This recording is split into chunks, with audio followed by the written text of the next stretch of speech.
Subscribe करें और bell दबाएं ताकि कोई खबर रह न जाए।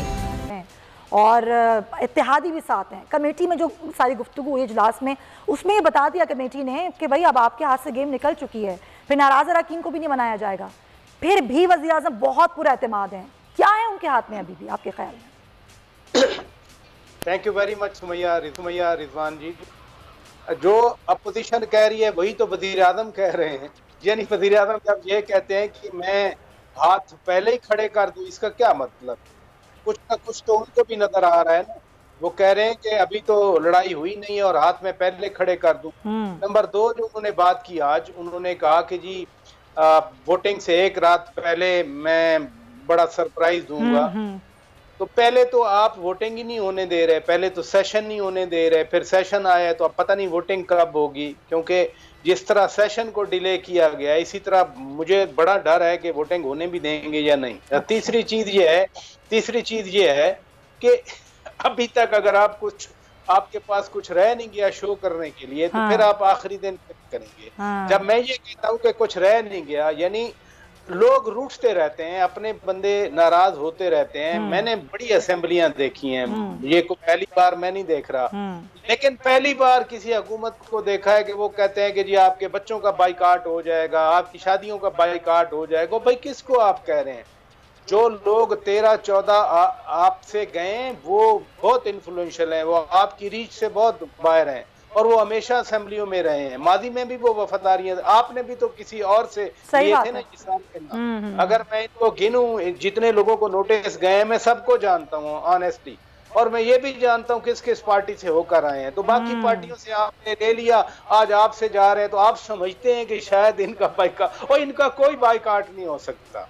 ये आपको गलत बताया जा रहा है। फिर वज़ीर आज़म साहब ने एक और बड़ी इंपॉर्टेंट बात की, मुझे समझ नहीं आ रही वो किसको कह रहे थे। वो कहते हैं कि देखते हैं कौन इस्तीफा देगा। किसको कह रहे हैं? यानी शहबाज शरीफ तो सरकारी ओहदा नहीं रखते ना जो इस्तीफा देंगे। सब समझदार हैं।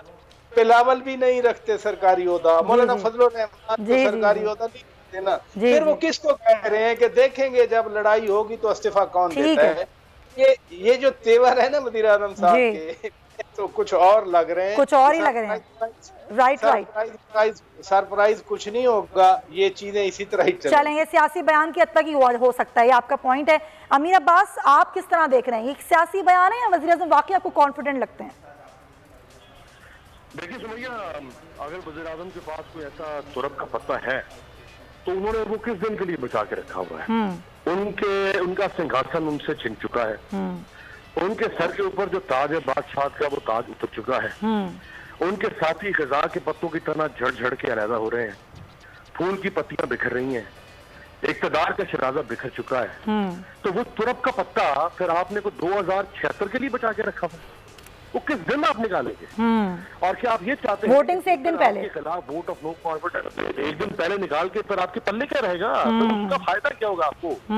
हाँ, अगर वो तुरंत का पता यही है कि आपने इनके खिलाफ वीडियो चलानी है, जो आ रही है बातें ये भी कि वीडियोज हैं, कुछ वो दिखाई जाएंगी जलसे के अंदर 27 तारीख के, आपने कुछ और अंदर की बातें बतानी, आप जाहिर बात है प्राइम मिनिस्टर रहे हैं, आपके पास बहुत सारी इंटेलिजेंस होगी। देखिए ये चीजें आपको आपके इक़्तिदार को बचा नहीं सकती हैं। आप ये बताएं कि आपके पास इक़्तिदार बचाने का तुर्क का पत्ता कौन सा है? तो वो नहीं है।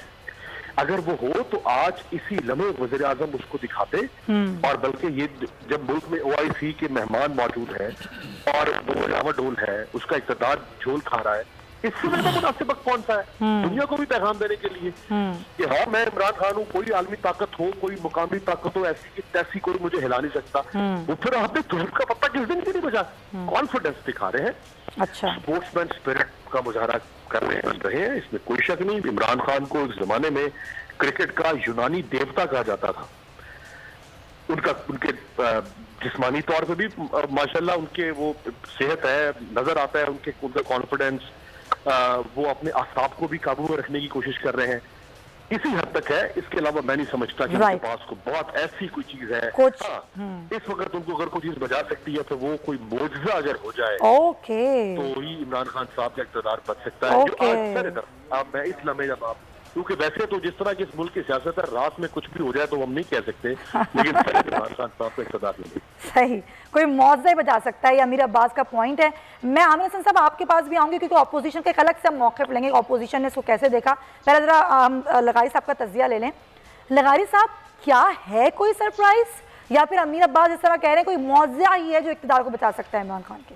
असल में इसको अलग अलग कर देते हैं, सर अलग है, सही है, प्राइज़ अलग है। अच्छा ठीक है। अच्छा, दूसरा मसला ये है कि इमरान खान साहब का ये ख्याल है कि उस दिन सुबह सुबह जो है वो हवाएं चलेंगी, फिर हवाएं तेज़ हो जाएंगी, फिर एक आंधी की शक्ल अख्तियार हो जाएगी। कहाँ से चलेंगी? फिर वैसे चलेंगी। अच्छा, वैसे चलेंगी। और फिर ये कि उसके बाद जो है वो तूफ़ान आएगा, उसके बाद बारिश होगी और बारिश जलथल होगी और असम्बली का इजलास हो ही नहीं सकेगा। जब बारिश हो जाएगी तो शायद असम्बली का इजलास हो ही नहीं सकेगा। ये इनने ज़्यूम कर रखा है। कौन सी ऐसी चीज़ है जो उन्हें ये बता रही है कि गेम तो अब शुरू हुआ है, यानी क्या गेम अब शुरू हुआ? अब तक जो हो रहा था वो सब मजाक था और खेल अब शुरू हुआ है। और दूसरी बात ये कि उस दिन कोई बड़ा मौजज़ा होगा, अपने लोगों को मनाने की ज़रूरत नहीं है, जी हाँ, इत्तेहादियों के पास जाने की ज़रूरत नहीं है, लेकिन फिर भी तहरीक अदम एतमाद नाकाम होगी। मैं वोटिंग से एक दिन पहले, और जैसे प्राइज साहब कह रहे थे कि वोटिंग होगी कि भी नहीं होगी, यानी उनका अपनी नीयत क्या है, मेरे ख्याल में अब उनके लिए चीज़ें मुमकिन नहीं रही हैं। ठीक है, वो ना आइन से मावरा हैं, ना वो अदलिया से मावरा हैं, ना वो पार्लियामेंट से मावरा हैं, ना वो इदारों से मावरा हैं। वज़ीर आज़म हैं, chief executive of the state हैं, लेकिन कवानीन और आइनी आर्टिकल्स उनके चारों तरफ मौजूद हैं और नफाज की कुव्वत भी मौजूद है। आइन जो है वो इस तरह बेदस्तो पा नहीं है जिस तरह एक ज़माने में कुछ लोगों के हाथ में होता था, वो एब्रोगेट कर लेते थे, वो अबाइंस में रख देते थे, वो तोड़ देते थे, वो कागज़ों का चंद टुकड़े समझ लेते थे। वो ज़माना नहीं है, नहीं रहा है। और आइन आइन है और supreme law of the land है, supreme document of the state है। वो इसको एब्रोगेट नहीं कर सकते, ना इससे सरे मुँह इनहराफ कर सकते हैं। सही। उनको वो नताइज तस्लीम करने होंगे जो बहुत जल्द, वो 25 को नहीं तो 26 को, 26 को नहीं तो 27 को, वो शायद उनके इक़्तिदार और आपके ख्याल में भी सरप्राइजिंग एलिमेंट कोई नहीं है? नहीं, मैं कह रहा हूँ ना, सर अलग है और प्राइस अलग है। ये इस तरह की सूरत है। ठीक है लगारी साहब, पॉइंट टेकन। आमिर हसन साहब, ज़ाहिर पीपल्स पार्टी इन सारी चीज़ों को देख रही है, MQM से आप लोगों की मुलाकात भी हो रही है, दीगर लोगों से मुलाकात हो रही है। ऐसे वक्त पर वज़ीर आज़म का ये कहना कि अपोजिशन को शिकस्त होगी, तो ये कैसे होगी? क्या अपोजिशन के हाथ में गेम नहीं है? बहुत शुक्रिया जी। तीनों तजिया निगारों ने जिस तरह बात की है, मैं इस पर इससे बिल्कुल एग्री करते हुए बात को आगे बढ़ाऊंगा कि शिकस्त तो हो चुकी है वज़ीर आज़म को, तो ये मानने की बात है। और अगर कोई मानने पे ना आए और मानना ना चाहे तो फिर उसे मनवाना तो मुश्किल है। लेकिन बहरहाल मैं समझता हूँ कि अदम एतमाद की ये तहरीक एक जमहूरी तरीके से पेश की गई है और उसे जमहूरी तरीके से वज़ीर आज़म को फेस करना था। लोग उनके खिलाफ हों या इत्तेहादी खिलाफ हों, अदम एतमाद की कामयाबी से पहले वज़ीर आज़म अब ऐवान की अक्सरियत का एतमाद खो चुके हैं। आज अगर वज़ीर आज़म से कहा जाए कि आप अपने 172 लोग दिखाएं तो वो नहीं है। और पाकिस्तान का आइन बड़ा वाज़े है कि जिसके पास 172 वोट नहीं होंगे उसे वज़ीर आज़म रहने का और हुकूमत बनाने का कोई हक नहीं है। तो इस तरीके से तो ये एक गैर आइनी जिद है जो वज़ीर आज़म ने शुरू की हुई है। दूसरी बात देखिए, हमने पहले तो इनके लोगों ने दिखा दिया कि इन्हें एतमाद नहीं है, और ये वो लोग हैं जो 3-3.5 साल से इस हुकूमत के ऊपर अपने अदम एतमाद का इजहार कर रहे हैं। दूसरी बात समीया साहबा कि ये कोई इनके लोग नहीं हैं। ये जो आजकल बड़ा अखलाकियात का शोर है ना कि ये सारे इमरान के लोग हैं, ये सारा माल मसरूका है, चोरी का सामान है। कोई हमारे घर में 40 साल रहा है, 40 साल उसकी परवरिश हुई है, सियासी तरबियत हुई है, उसे पॉलिटिकल वर्कर से मेंबर पार्लियामेंट और वजीर तक बनाया गया है, उसका कद काट बनाया गया है। फिर एक जनरल शुजा पाशा साहब आए, उनकी छड़ी ने काम दिखाया और फिर वो जादू चला, जिसकी वजह से जोग लोग इमरान खान के पास गए। अगर आज वो लोग वापस अपनी उन जमातों में जहाँ पे वो बने हैं जा रहे हैं तो इमरान खान को इस पे गुस्सा तो नहीं करना। सब्सक्राइब करें और बेल दबाएं ताकि कोई खबर रह न जाए।